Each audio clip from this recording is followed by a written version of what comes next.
Hi friends, welcome to my channel.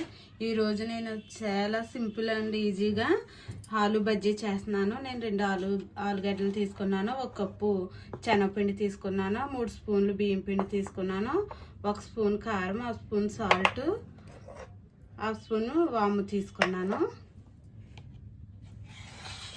మనం పిండి కలుపుకుందాము. కప్పు శనగపిండి వేసుకొని బియ్యం పిండి కూడా వేసుకోవాలి. సాల్ట్, కారం కూడా వేసుకోవాలి. వామ్ వేసుకోవాలి. ఇలాగ నలుపుకిని వేసుకోవాలి. వామ్ వేసుకుంటే అరుగుతాయి ఫ్రెండ్స్. శనగపిండి కదా, కొందరికి అరగవు.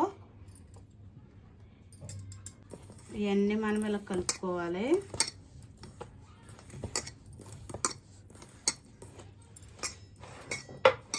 కొన్ని వాటర్ వేసి కలుపుకుందాం.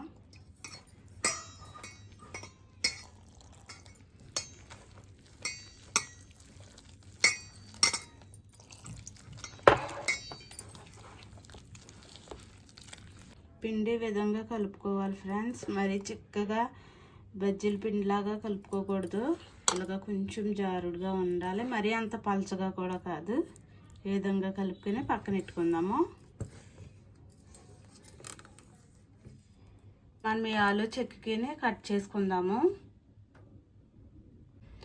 ఆలుగడ్డ చెక్కుకొని ఇలాగ స్లైసెస్ లాగా కట్ చేసుకోవాలి. ఇలాగా సన్నగాన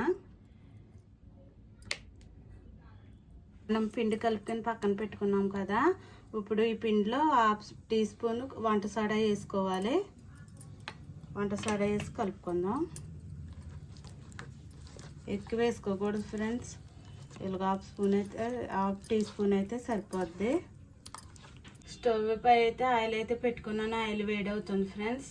ఆలు బజ్జీకి ఆయిల్ అయితే వేడయింది. మనం కట్ చేసుకున్న ఆలుని తీసుకుని ఇలా పిండిలో ఇలా ముంచుకోవాలి ఫ్రెండ్స్. ఇలా ముంచుకున్నాక ఎక్స్ట్రా పిండి ఇలాగా గిన్నెకి ఇలా తీసేసుకొని ఇలా వేసుకోవాలి.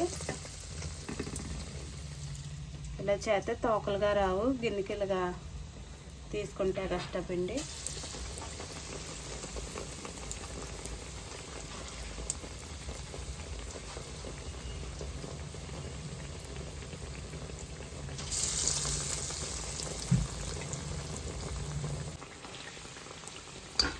వేసుకోవాలి ఫ్రెండ్స్. స్టవ్ మీడియం ఫ్లేమ్లో పెట్టి వేసుకోవాలి. హై ఫ్లేమ్లో పెట్టుకుంటే మాడిపోతాయి, నల్లగా వచ్చేస్తాయి. ఆలు బజ్జీ అయితే రెడీ అయిపోయింది ఫ్రెండ్స్. వేగింది. ఈ కలర్లో వేసుకోవాలి. ఇప్పుడు మనం ప్లేట్లో తీసుకుందాం.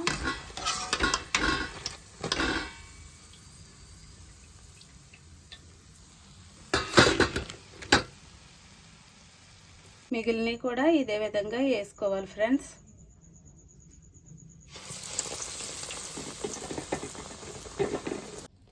ఆలు బజ్జీ అయితే ఇలా రెడీ చేసుకోవాలి ఫ్రెండ్స్. చాలా ఈజీగా అయిపోద్ది అప్పటికప్పుడు. ఇదిగో మనకు లోపల కూడా చక్కగా ఉడుకుతుంది. చాలా టేస్ట్గా ఉంటుంది. ఇదిగో పిల్లలైతే టమాటా సాస్తో తింటారు. పెద్దోళ్ళు అయితే కారపొడి ఉంటే ఇంట్లో కారపొడితో, పల్లీల పొడి ఉంటాయి కదా ఫ్రెండ్స్, వాటితో తినొచ్చు. చాలా టేస్ట్గా ఉంటుంది. నచ్చితే లైక్ చేయండి. మీరు కూడా ట్రై చేయండి. లైక్ చేయండి, షేర్ చేయండి, సబ్స్క్రైబ్ చేయండి. Bye friends.